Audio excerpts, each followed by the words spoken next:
Tandaan po natin, ha? Ang pinakamagandang paghihiganti is not to get even. Hindi yung makagawa ng masama sa gumawa sa'yo ng masama. Ang pinakamagandang paghihiganti sa tulong ng Diyos ay yung mawala ang masama. Yung makonsensya, yung gumawa sa'yo. Napakabuti ng asawa ko, ba't ka niloko? Napakabuti ng magulang ko, ba't hindi ko nirespeto?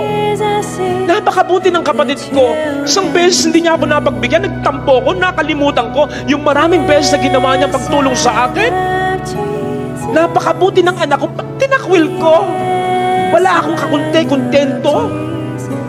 Kapatid, hindi mangyayari yun.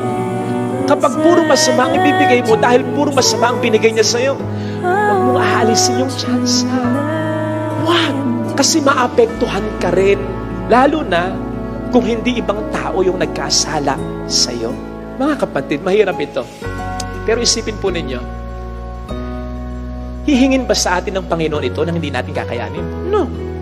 Ang sabi, be perfect as your heavenly Father is perfect. Alam po ninyo, ang perfection sa Bible, yung something reaches its purpose for which it was created. Anong purpose natin ba tayo nilikha ng Diyos? Tayo'y kawangis ng Diyos. So may kakayanan tayong maging katulad ng Diyos. Sa paanong paraan? Sa paraan ng ating pinag-uusapan. Hindi niyo po naisip, ha?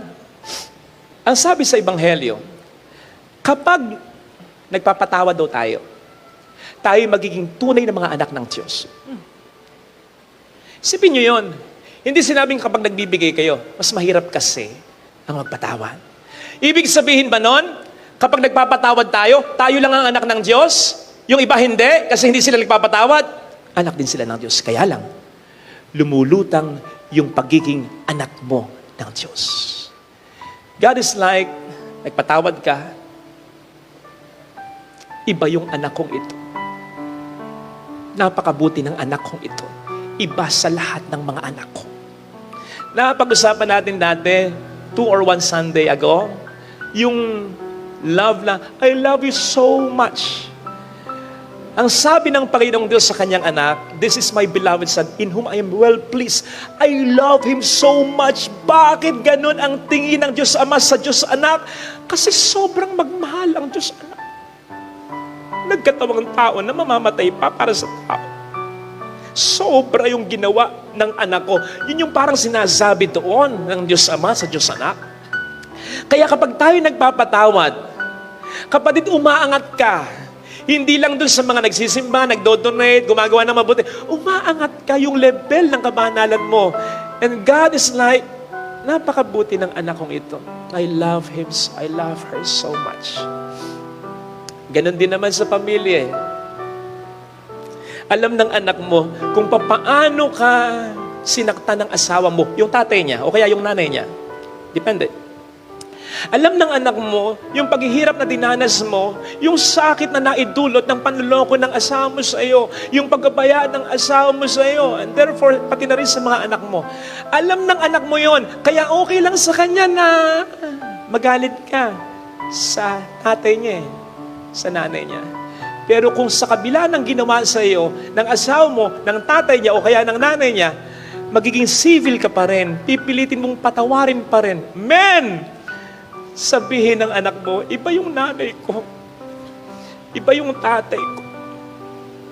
Kasi alam ng anak mo, naging civil ka sa asawa mong nanakit sa iyo, na tatay niya o nanay niya, dahil sa kanya. So sobra talaga yung pagmamahal mo.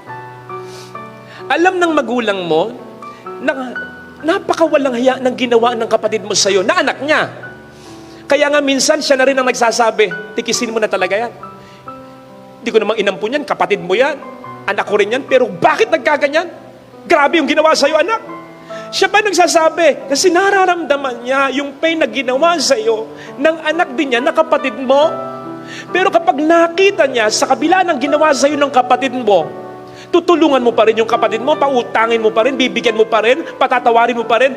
Men, yung nanay mo na nakasaksi ng kawalang hiyaan ng kapatid mo sa iyo, sa isip niya o baka sabihin niya sa iyo, anak, iba ka.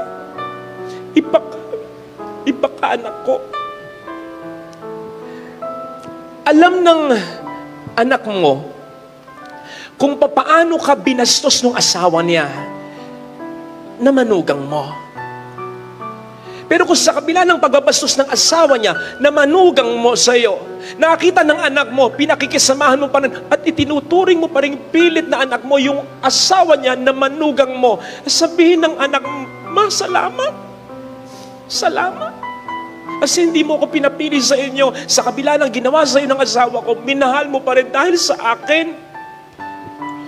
Alam ng asawa mo, yung pang-aalipusta o panlalait na ginawa ng biyanan mo sa'yo.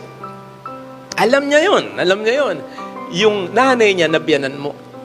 Pero kung sa kabila nun, yung asawa mo, mamahalin pa rin yung nanay mo na biyanan niya na hindi siya nirespeto.